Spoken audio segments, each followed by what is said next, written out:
Hello friends, मैं operation Mahadev के बारे में डिस्कस करूंगा। ऑपरेशन महादेव जो है वो 28 जुलाई को हुआ है, लेकिन इसकी जो नींव पड़ी थी पहलगांव अटैक जब हुआ था उस टाइम से पड़ गई थी। ऑपरेशन सिंदूर इंडिया ने लॉन्च करके वहाँ पे जो पाकिस्तानी टेररिस्ट के लॉन्च पैड थे उस पर अटैक किया, और ये स्टिल ऑपरेशन सिंदूर अभी तक चल रहा है। लेकिन इसकी जो लीड मिलना, क्योंकि वो लोग अटैक करके भाग गए थे 26 टूरिस्ट को, जो 3 आतंकवादी थे वो मारकर भाग गए थे। इसकी लीड मिली कैसे, आज हम एक कहानी के तौर पे ऑपरेशन महादेव कैसे हुआ उसके बारे में हम चर्चा करेंगे। और होपफुली ये लेक्चर आपको जो भी है अच्छा लगेगा, क्योंकि इसमें मैं एक कहानी के तौर पे आपको समझाऊंगा कि चीजें है क्या। तो बरसन वैली है जो पहलगाम में, वहाँ पे 26 टूरिस्ट को अटैक कर दिया जाता है, सबको पता है। उसके बाद हमारी जो सिक्योरिटी एजेंसीज है वो सत्ते में आती है, और उस टाइम फिर जितनी भी एजेंसी थी सबने मिलकर एक साउथ ब्लॉक में बैठ के डिसाइड किया कि हम ऑपरेशन लॉन्च करेंगे। हम पाकिस्तान के जो टेररिस्ट कैंप है आतंकवादियों के, उसको तो हम खात्मा करेंगे करेंगे, लेकिन जो 3 लोगों ने मारा हम उसको भी खत्म करने की कोशिश करेंगे और जरूर मारेंगे। तो इस तरीके से ऑपरेशन स्टार्ट होता है, और 6 मई के अराउंड ये ऑपरेशन सिंदूर होता है। तो हमने एयर स्ट्राइक के थ्रू उनके लॉन्च पैड को खत्म कर दिया था, जिसकी वीडियो बहुत वायरल हुई। उसके बाद पाकिस्तान ने रिटेलिएट किया, फिर इंडिया ने रिटेलिएट किया। फिर पाकिस्तान की तरफ से डिसाइड हुआ कि हम ऑपरेशन को आगे नहीं बढ़ाएंगे, हम और ज्यादा मिलिट्री एस्केलेट नहीं करेंगे, इसलिए इंडिया के डीजीएमओ को फोन करके तो उसके बाद बताया गया कि हम सीज फायर के लिए रेडी है। तो स्टिल इंडिया का ऑपरेशन अभी भी कंटिन्यू है, operation Sindoor, as a prime minister Modi ji ने बोला है। लेकिन मैं बात करूंगा ऑपरेशन महादेव के बारे में। ऑपरेशन सिंदूर हो चुका है लेकिन स्टिल वो कंटिन्यू है, ऐसा बताया जा रहा है। लेकिन जब ये ऑपरेशन होता है तो उस टाइम जितनी भी हमारे एसेट थे ह्यूमन इंटेलिजेंस के, निया के, एनआईए के, आईबी के, रॉ के, तो उन्होंने उस वैली में जाके 1050 के अराउंड लोगों को नोटिस किया और सबसे पूछताछ की। उसमें शायद घोड़े वाले थे, उसमें जो वहाँ पे स्टॉल वाले थे, टी वाले थे, वहाँ पर जो एक्टिविटीज कराते थे, सबको मिला के एक वो बनाया कि हम इन लोगों से डिस्कस करेंगे और पता करेंगे, लीड लेने की कोशिश करेंगे। तो 1050 लोग को जब वहाँ पे रखा और इसके अराउंड फिर सबसे पूछताछ की, तो हमें कुछ कुछ चीजें धीरे धीरे समझ में आई कि वहां से क्या हुआ। तो कई लोगों को, कुछ घोड़े वाले थे, उन्होंने बताया कि वहाँ पे 2-3 टूरिस्ट ऐसे भी थे वहाँ पे जो लगते नहीं थे कि वो टूरिस्ट है, ऐसे लगता था वो कोई हार्ड ट्रेनिंग करके आए हुए, तो उन्हें हाथ से लगता। तो दूसरी जगह ये भी बताया गया कि कुछ ऐसे 1-2 लोग और भी थे उसमें से जो ग्लव्स पहन के रखे थे इस टाइम पे। हो सकता है कि वो चीजों हाइड कर रहे हो, तो किस इस तरीके से उनको लीड मिलना स्टार्ट हुई। लेकिन उसके बाद क्या होता है कि जब रॉ का डेटाबेस चेक किया और आईवी का डेटाबेस चेक किया, और फिर समझ में आया कि चीजें कैसी बढ़ रही है, आगे लीड कैसी मिल रही है। तो 2 नाम रॉ के डेटाबेस से समझ में आया कि बशीर और एक परवेज करके 2 लोग थे। जो बशीर था वो टी बेचा करता था वहां पे, और जो परवेज था वो अनरजिस्टर्ड लॉज चलाता था वहां पे। तो इन दोनों की जब लीड मिली तो इन दोनों को पकड़ लिया गया। तो इससे एक चीज तो क्लियर हो गई कि इंडिया का जो ह्यूमन इंटेलिजेंस का जो नेटवर्क है वो वर्क कर रहा है, और हम इजिली वहां पे कैच कर लेंगे जिन लोग ने मारा है। तो ये 2 लोग को जब वहां पे कैच किया हमारे वहाँ सिक्योरिटी एजेंसी ने, जम्मू कश्मीर पुलिस और सब मिलकर ऑपरेशन चला रहे थे वहां पे ह्यूमन इंटेलिजेंस का। तो बाद में पता चला है कि इसका जो लिंक है वो लश्कर ए तैयबा से मिलता है। तो ये चीज तो धीरे धीरे लीड मिल रही थी, लेकिन ये भी पता चला कि जो 3 लोग थे, उसका नाम था सुलेमान, जो भावलपुर ट्रेनिंग कैंप में वहां पे वहां से इन्वॉल्व था। और दूसरा थे अफगान, जिसको रॉ के जो ऐसे रॉ का जो एक डेटाबेस है उसमें उसको स्टार के नाम से जाना जाता है ना। वो खैबर पख्तूनख्वा रहने वाला है, और वो यूथ को रेडिकलाइज करता था, और स्लीपर सेल जो यहाँ पे उसको रिवाइव करता था, उसका एक काम था पहलगाम को, और इसी ने पहलगाम को अंजाम दिया। और एक था जिब्राल। जिब्राल जो था ना वो रॉ के डेटाबेस में एक बहुत बड़ा टेररिस्ट था। उसका जो था वो साउथ कश्मीर में जो लश्कर ए तैयबा था उसको नेटवर्क को रिवाइव करने के लिए वो आया था। तो इससे इंडिया को एक चीज का क्लू तो मिल गया कि हाँ, कहीं ना कहीं लीड हमको मिल गई है और हम एक सही डायरेक्शन में पहुंच गए हैं। और बाकी इंडिया का जो स्वीप ऑपरेशन चल रहा था वो साइड में चल ही रहा है, इंडियन आर्मी का और जम्मू कश्मीर पुलिस का। ये सब मिलकर जम्मू कश्मीर में जो क्लीन स्वीप ऑपरेशन है वो चल ही रहा है, टेररिस्ट को मार गिरा रहे हैं। लेकिन 3 टेररिस्ट की इन्फॉर्मेशन मिलना इंडिया के लिए सबसे बड़ा पॉजिटिव पॉइंट था। तो जब ये इन्फॉर्मेशन एनआईए ने, रॉ ने और आईबी ने एक टीम मतलब बनाई, और ये सारी इन्फॉर्मेशन जब एनएसए को दी, तो ये तो क्लियर हो गया कि लश्कर ए तैयबा जो था ना यहाँ पे एक मोबाइल नेटवर्क क्रिएट कर रहा था। हो सकता है कि पहलगांव तो एक डाइवर्जन टैक्टिक्स कई तरीके से यूज कर रहे थे। इसका बहुत बड़ा ऑपरेशन था कि साउथ कश्मीर में रिवाइव कराना था इसके नेटवर्क को, एक पाइपलाइन क्रिएट करना था।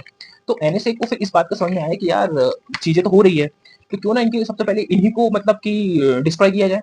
और ये उस टाइम पे उन लोगों ने डिसाइड कर लिया था कि कुछ भी हो जाए हम 3 लोग को मारनी है, क्योंकि ये जो 3 टेररिस्ट थे ना ये बहुत बड़े टेररिस्ट थे। उसके कमांडर था जो जिब्राल था, वहां की लश्कर ए तैयबा का कमांडर था, मोबाइल नेटवर्क को डील करता था।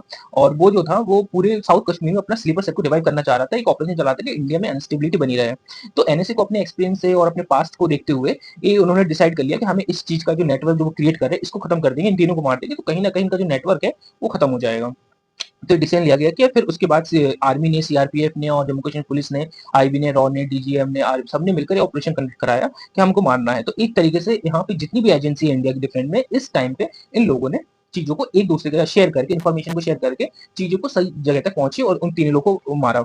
लेकिन ये चीज तो मैंने बताया, लेकिन बशीर और परवेज का क्या हुआ। हाँ, जब बशीर परवेज को जब पकड़ लिया गया वहां की जब एजेंसियों ने, तो फिर समझ में आया, सिक्योरिटी एजेंसी ने इनको पकड़ा तो समझ में आया कि ये लोग जो थे ना, अपने पास कुछ पाकिस्तानी चॉकलेट्स रखे हुए थे, वोटर आईडी कार्ड मिले, एक लाहौर और एक मुल्तान का मिला था इनके पास थे, और इनके कुछ राइफल्स थी। और वो राइफल्स की जो इंटरेस्टिंग कहानी है वो ये है कि जो अफगानिस्तान का में जब यूएस के साथ फाइट चल रही थी तालिबान की, तो यूएस के जो नाटो के जो हथियार थे ना, वो जब वो पाकिस्तानी इलीगली आ गए थे और वही हथियार यूज हो रहे थे, और तो वही हथियार नाटो की इसमें राइफल में मार्क था नाटो का। तो इससे इस लीड से भी कई चीजें क्लियर होती गई, इसमें पाकिस्तान का इन्वॉल्वमेंट है, लश्कर तैयबा का इन्वॉल्वमेंट है। तो इस तरीके से चीजें चलती गई। अब लेकिन ऑपरेशन सिंदूर हो जाता, चीजें चल रही थी। लेकिन फिर क्या होता है, फिर ये होता है कि हम लोग ने इनको एक कोकरनाग में कोकरनाग जगह है, तो वहां पर भी ऑपरेशन चलाया, बट वहां पे भी कुछ लोग थे वहां पे जो भाग गए थे। तो इंडिया की जो आईबी थी, इंडिया की जो रॉ थी, इंडिया की जो एनआईए थी, जम्मू कश्मीर पुलिस आर्मी, इनको कहीं ना कहीं पता चल गया कि चीजें जो है ना सही तरीके से वर्क नहीं कर रही है। अब इतने डेंस फॉरेस्ट में जो टेरेन है वहां का डिफिकल्ट है, अब कैप्चर करना थोड़ा मुश्किल है। तो सब लोग ने मिलकर डिसाइड किया, आईबी रॉ और एनआईए ने मिलकर, कि हम एनटीआरओ की हेल्प लेंगे, और एनटीआरओ एक माइक्रो लेवल पे रेडियो फ्रिक्वेंसी रेडार को यूज करेगा, और हमको एक जो सिग्नल है वहां पे वो हमको देगा, उसके थ्रू पल्स के थ्रू हमको पता चलेगा कि वो लोकेशन, जो इन्फॉर्मेशन एक जगह से दूसरी जगह जा रही है, तो उसके कुछ सिग्नल, उसके कुछ पल्स डिटेक्ट होंगे, तो उसके थ्रू हम चीजों को इजिली डिटेक्ट कर पाएंगे। डेंस फॉरेस्ट में ये चीज बहुत इजिली हम उसको कर पाएंगे। तो एक क्रिटिकल और डिसीजन था एनटीआरओ का भी, तो एनटीआरओ ने इसको किया, एनटीआरओ इंगेज हुआ। तो फिर उनको समझ में आया, क्योंकि बचीर और परवेज से ये भी क्लियर हो गया था जब उन्होंने लीड दी थी कि 3 लोग हैं, लेकिन बट वो 3 लोग जो है ना ज्यादा दूर तक जा नहीं पाएंगे, है ना, और सेफ हाउस में भी नहीं होंगे वो, क्योंकि इन्हीं लोग ने कहीं ना कहीं इन दोनों ने उनकी हेल्प की थी। तो सिक्योरिटी एजेंसी ने तो इनको रख लिया था अपने उसमें, डिटेन कर लिया था। लेकिन इसके बाद जो चीज होती है वो ये था कि जो 3 जगहों पे देखा गया इन लोगों, 3 मतलब जो पाकिस्तानी जो उनको पता चला कि ये लोग इन्फॉर्मेशन शेयर करेंगे आईएसआई के साथ, और पाकिस्तानी जो हैंडलर बैठे हुए हैं, तो जब उनको पता चला कि यार डेंस फॉरेस्ट है, तो फिर एनटीआरओ ने इसका ऑपरेशन चलाया, और एनटीआरओ ने देखा कि कहीं ना कहीं इंडिया डेंस फॉरेस्ट में कुछ ऐसे सिग्नल वहां पे सेंड हो रहे हैं जो एनक्रिप्टेड है, जो बहुत शॉर्ट में है ना, और वो सिविलियन एरिया नहीं है वहां पे। तो उनको समझ में आ गया कहीं ना कहीं ये लोग यहीं छुपे होंगे। तो इस तरीके से उन लोग ने, जो इंडियन आर्मी था, जम्मू कश्मीर पुलिस ने, उसको एनसर्कल कर लिया उस एरिया को। तो उस जब आंसर कर लिया, तो धीरे धीरे नोटिस चीजें हुई कि वहां पर वो लोग हैं। फिर तीनों लोग को शॉर्ट डेट कर दिया गया है, इसी ऑपरेशन का नाम महादेव रखा गया था, कि शायद वहां पे ऐसा भी है, आप सर्च कर सकते हैं कि महादेव करके पी के वहां पे, तो उस तरीके से महादेव का नाम लिया, सावन का मन चल रहा है इसलिए ऐसा लिए। और ये जो इंसिडेंट हुआ था वो एक हलाल ब्रिज के पास हुआ था, है ना, जो 3 टेररिस्ट को मारा वो हलाल रेंज था एक। तो इससे ये भी समझ में आया कि हाँ, हलाल रेंज जो था वो बहुत डेंसली एरिया था वहां पे, जहाँ पे सिविलियन लोग नहीं रहते थे। तो एक तरीके से ऑपरेशन कैसे हुआ वो बताया मैंने। लेकिन इसका जो मेन था वो पता होना चाहिए कि कैसे ये ऑपरेशन कंडक्ट होते हैं। हाँ, क्योंकि जो सुलेमान और अफगान और जिब्राल, जो तीनों लोग मारे गए, ये बहुत बड़े नेटवर्क क्रिएट करना चाह रहे थे इंडिया में, साउथ कश्मीर पे, क्योंकि उनको पता है कि 370 रिवोकेशन के बाद इंडिया में कहीं ना कहीं थोड़ी सी स्टेबिलिटी आई थी, वहां के लोगों को रोजगार मिल रहा था, टूरिस्ट को एम्प्लॉयमेंट मिल रहा था, चाहे वो चाय वाला हो, चाहे वो मैगी वाला, चाहे वो एडवेंचर स्पोर्ट्स वाला हो, टूरिज्म बढ़ रहा था कश्मीर में। तो इसलिए वहां पे वो स्लीपर सेल को डेवलप करके अपने इसको अनस्टेबल करना चाह रहे थे। लेकिन इंडिया में क्या होता है, इंडिया ने तो अपना जो मीटिंग हुई थी साउथ ब्लॉक में, मिनिस्टर और डीजीएमओ और आर्मी की, जम्मू कश्मीर की डीजीपी की, और एनआईए आरबी रॉ की, तो उसमें क्लियरली ये तो हो गया कि हमको एक डिप्लोमेटिक रेवेंज जीत मिली है ना, कि जो रेसिस्टेंट फ्रंट ऑर्गेनाइजेशन था उसको भी इंडिया ने टेररिस्ट ऑर्गेनाइजेशन घोषित करा दिया। दूसरा ये रहा कि हमने सिंदूर ऑपरेशन सिंदूर करके वहां के लॉन्च पैड को अटैक कर दिया है। तीसरा फॉरेन डिप्लोमेसी में भी रहा कि हमने दूसरी कंट्री जाके पाकिस्तान का जो एक ओरिजिनल फेस है वो बताया। चौथा फिर हमने ये भी अचीव कर लिया कि ऑपरेशन महादी के जो 3 टेररिस्ट जो थे उनको भी मार गिराया, जो कि इन्वॉल्व थे, जिनने 26 टेररिस्ट को मारा। लेकिन सबसे बड़ी बात यह है, क्या पाकिस्तान अब रुक जाएगा? क्या पाकिस्तान को एक्टिविटी नहीं करेगा? पीएम ने पार्लियामेंट में खुद बोले कि ऑपरेशन सिंदूर अभी चल रहा है।